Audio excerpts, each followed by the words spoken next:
안녕하세요. 인물 포커스의 전성호입니다. 자, 부산 사하갑은 이번 선거에서 새벽까지 초접전을 벌인 끝에 더불어민주당 최인호 당선인이 재선에 성공했습니다. 추진력도 강하고 일욕심도 많은 것으로 유명합니다만 21대 국회에서는 지역에 민주당 의원이 많이 줄어서 이 부분을 어떻게 돌파해 나갈지 궁금합니다. 자, 최인호 당선인 나오셨습니다. 자, 어서 오십시오. 안녕하십니까? 네, 먼저 재선 축하드립니다. 감사합니다. 지난 선거 개표 때 좀 많이 힘드셨죠?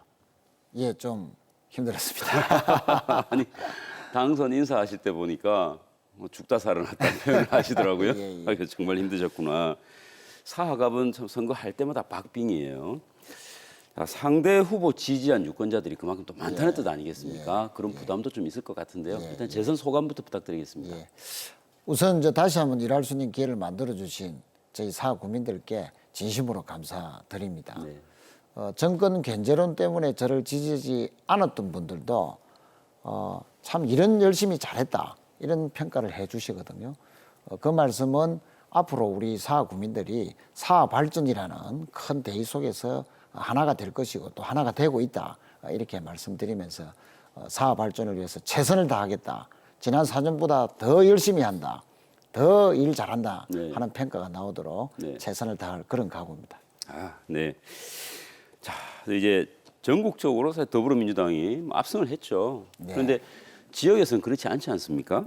지역에서는 사실 6석에서 3석으로 줄었는데요. 부산만 보면. 이 우리 부산, 경남 이쪽에서의 패인은 어떻게 분석하고 계십니까? 우선 지역구 출마자들은 부산에서 놓고 보면 5% 이상 득표율이 올라갔습니다. 다만 의석수가 절반으로 줄었다 보면 패배한 것이 맞죠. 그 원인은 무엇보다도 어려운 경제에서 집권 여당, 특히 이제 부산시장도 바꿔주는데 큰 체감 있는 변화가 없었다. 이런 것들에 대한 실망이 의석수가 줄은 큰 원인이다. 그래서 저희들은 우선 경제 살리기, 특히 그 가장 큰 타격을 받는 전통 제조업, 자영업자들 이런 분들에 대한 어려움을 빨리 해소해 주는데 주력해야 된다. 이렇게 생각을 하고 있습니다. 네. 자, 이제 민주당에서 아주 의욕적으로 추진하던 신공항 문제 여쭤보겠습니다. 참 신공항 문제 총리실 검증 결과 발표 안 됐고요. 어떻게 보면 좀 지지부진하다는 느낌이 참 많습니다. 자, 부산에서 민주당 의석도 줄어서 추진력, 동력도 좀 줄어드는 것이 아니냐는 우려도 있고요. 자, 이 부분 어떻게 좀 해결해 나갈 계획이십니까? 가장 좋은 것은 김해 공항 확장이 동남권 관문공항으로서의 역할을 하지 못할 것이다. 다시 말씀드려서 가덕 신공항의 길을 터주는 것이 저는 가장 좋은 결론이다라고 생각을 합니다. 그러나 만약에 김해공항 확장이 큰 하자가 없다라고 했을 때 과연 우리는 이 부분을 안 받아들여서 계속 추진이 안 되게 할 건지 아니면 현실적으로 김해공항 확장 할 줄은 하나 더 높게 하면서 가덕신공항은 미래의 부산의 과제로 해서 다시 우리가 추진할 건지 이 부분을 놓고 시민들께 아주 진지하게 여쭤보고 시민들의 합의를 이끌어내야 된다 이렇게 생각을 하고 있습니다.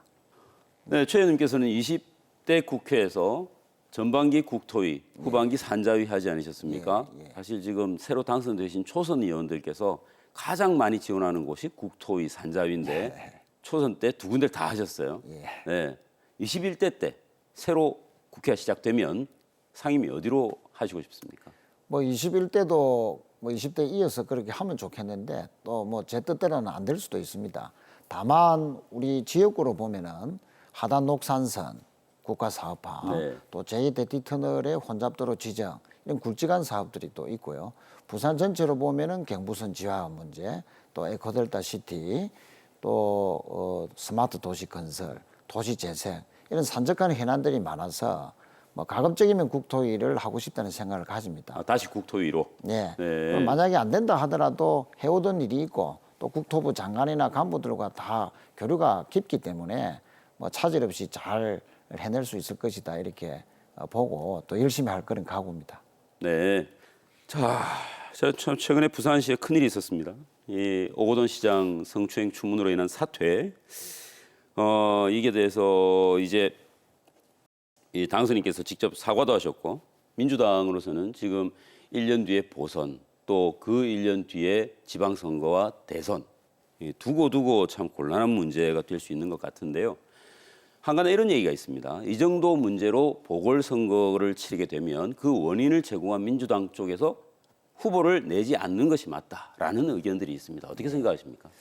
우선 저희들은 후보 내고 말고 이런 차원보다도 저희 민주당이 집권 여당으로서 또 180석을 가진 거대 여당으로서 부산 발전, 특히 어려운 부산 경제 살리기, 부산 현안 이런 것을 해결하는데 앞장서면서 또 실제 성과가 나오도록 노력하면서 시민들로부터 신뢰를 회복하는 것이 가장 우선이다.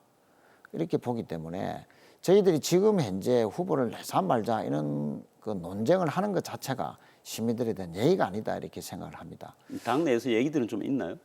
아직까지 그런 논의는 전혀 없습니다. 아, 그렇습니까? 예. 자, 지난 4.15 총선 거치시면서 우리 최 당선인께서도 이 생각 참 많이 드셨을 텐데요. 자, 지난 선거 관련해서 국회가 국민들 꾸지람을 가장 많이 들은 부분이 선거법. 예. 참 누더기가 된 선거법에 대한 이 꾸지람을 국민들이 참 많이 하셨어요. 이 부분 어떻게 좀 개선해 나갈 생각이십니까? 저는 21대 국회에서는 반드시 선거법 개정을 해야 된다. 특히 이번 개정된 선거법은 위성정당을 막지를 못했거든요. 치명적인 약점이 있었습니다. 또한 또 동서의 지역주의를 완화시키는데도 전혀 기여하지 못했습니다. 그런 측면에서 봤을 때는 선거법은 반드시 개정이 돼야 되고 개정되는 선거법은 이 대표성과 비례성을 높이되 특히 그 관점은 지역주의를 완화시켜서 호남에도 통합당이 의원을 배출할 수 있어야 되고 영남에도 균형 있는 의석이 차지할 수 있도록 할 수 있는 그런 선거법이 돼야 된다 이렇게 생각을 합니다. 네. 자, 21대 국회 이제 곧 시작할 텐데요. 지난 20대처럼 아주 추진력 있고 일 잘하는 의원이다 하는 얘기 많이 들으시길 기대하겠습니다. 열심히 하겠습니다. 고맙습니다. 예, 감사합니다. 네.